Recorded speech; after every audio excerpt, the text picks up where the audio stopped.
Heç fikirləşmisiniz, bizim bu dünyamızı, cəmiyyətimizi bir yerdə saxlayan əslində nədir? Yəni, o hər gün riayət etdiyimiz qaydalar, qanunlar, hətta ən adi, ən sadə insanlıq. Gəlin təsəvvür edək ki, bütün bunlar bir göz qırpımında yoxa çıxır. Nə baş verərdi? Bax, Jose Saramago'nun Korluq əsəri məhz bu sarsıdıcı sualın dərinliklərinə baş vurur. Və kitab elə bu sözlərlə başlayır. Olduqca dərin mənalıdır, elə deyilmi? Bu, əslində bizə, yəni oxuculara birbaşa bir çağırışdır. Yəni, Saramago demək istəyir ki, bu sadəcə bir hekayə deyil. O, bizdən təkcə hadisələri izləmək yox, onların arxasındakı mənanı anlamağımızı, əsl mənzərəni görməyimizi istəyir. Gəlin bir anlıq təsəvvür edək. Həqiqətən, bir saniyəlik dayanıb düşünün.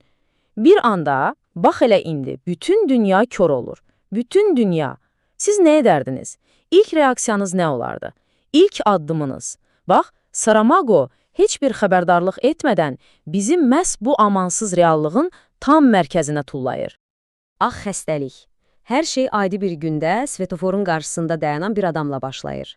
Maşınlar siqnal verir, yaşıl işıq yanır, amma o yerindən tərpənmir. Niyə?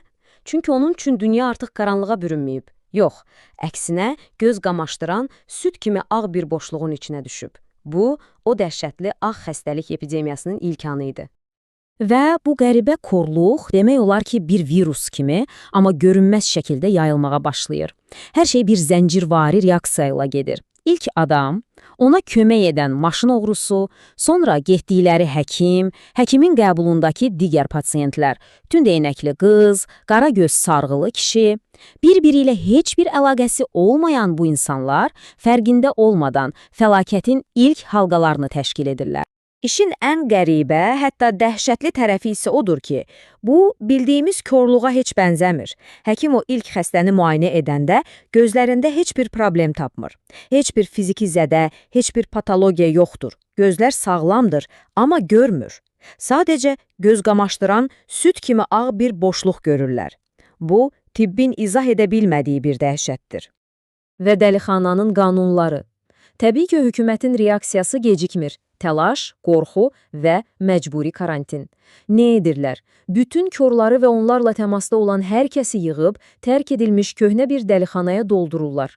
Sanki cəmiyyət görmək istəmədiyi bu problemi bir yerə kilidləyib, ondan canını qurtarmağa çalışır.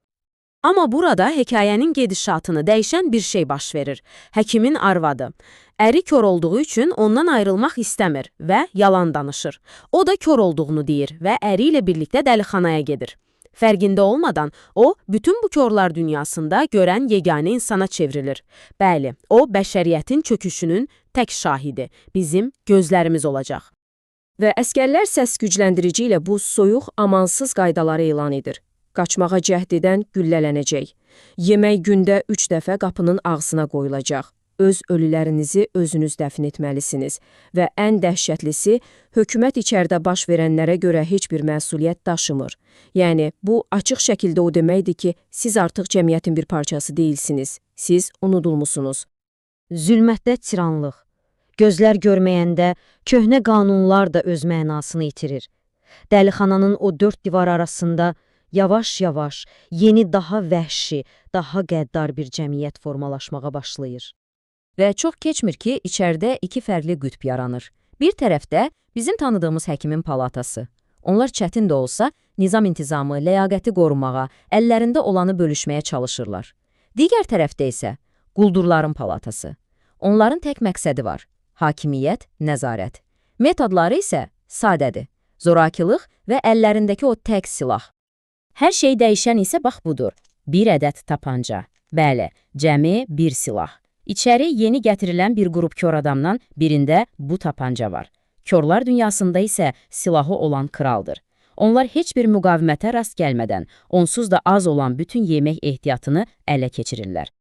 Və onlar yemək üçün bir qiymət təyin edirlər. Əvvəlcə hər kəsdən bütün qiymətli əşyalarını tələb edirlər. Saatlar, üzüklər, nə varsa, amma bu sadəcə başlanğıcdır. Qiymətli əşyalar bitəndə yeni bir tələb irəli sürürlər. Yemək qarşılığında bütün qadınlar. Bu artıq insanlığın çöktüyü nöqtədir.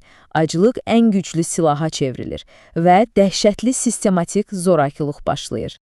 Artıq dözmək mümkün deyil və bu anda O görən yeganə insan həkimin arvadı qatilə çevrilir, o öz görmə qabiliyyətini bir silaha çevirməyə məcbur qalır. Gecənin bir yarısı gizlicə quldurların palatasına girir və bir cüt qayçı ilə onların liderini öldürür. Bu, həm bir cinayət, həm də bir üsyanın ilk qığılcımı idi. Kör şəhər. Liderlərinin ölümü quldurları daha da qəzəbləndirir. Qisas almaq üçün dəlixanaya od vururlar. Alovlar hər tərəfi bürüyür. Qatı tüstü içində boğulan insanlar sağlanmaq üçün özlərini çölə atmağa məcbur olurlar. Bəs onları çöldə nə gözləyirdi? Azadlıq, xilas. Sağ qalanlar yanan binadan çıxıb təmiz hava almaq üçün addım atanda, hekayənin ən böyük, ən şok edici həqiqəti ilə üz-üzə qalırlar. Onlar düşünürdülər ki, cəhənnəmdən qaçırlar. Amma əsl dəhşət indi başlayırdı. Onlar çöldə gözləri olmayan bir dünya tapdılar. Artıq gözətçilər yox idi, heç kim yox idi. Çünki şəhər, ölkə, bəlkə də bütün dünya kör olmuşdu. Anlayırlar ki, qaçdıqları dəlixana ilə çöldəki xaos arasında heç bir fərq yoxdur. Və hekayənin fokusu yenidən o görən gözlərə, yəni həkimin arvadına və onun ətrafına yığışan o ilk kiçik qrupa qayıdır. İndi onların məqsədi çirkab, zibil və cəsədlərlə dolu bu kör şəhərdə bir yol tapıb həyatda qalmaqdır. Bütün bu çöküşün, bu vəhşiliyin ortasında hekayə birdən-birə çox kiçik, amma bir o qədər də böyük insanlıq hərəkətlərinə fokuslanır. Yağan yağışın altında yuyunmaq, həkimin arvadının tərk edilmiş bir supermarketin zirzəmisində tapdığı yeməyi hamı ilə bölüşməsi, ölənləri hörmətlə dəfn etməyə çalışmaları.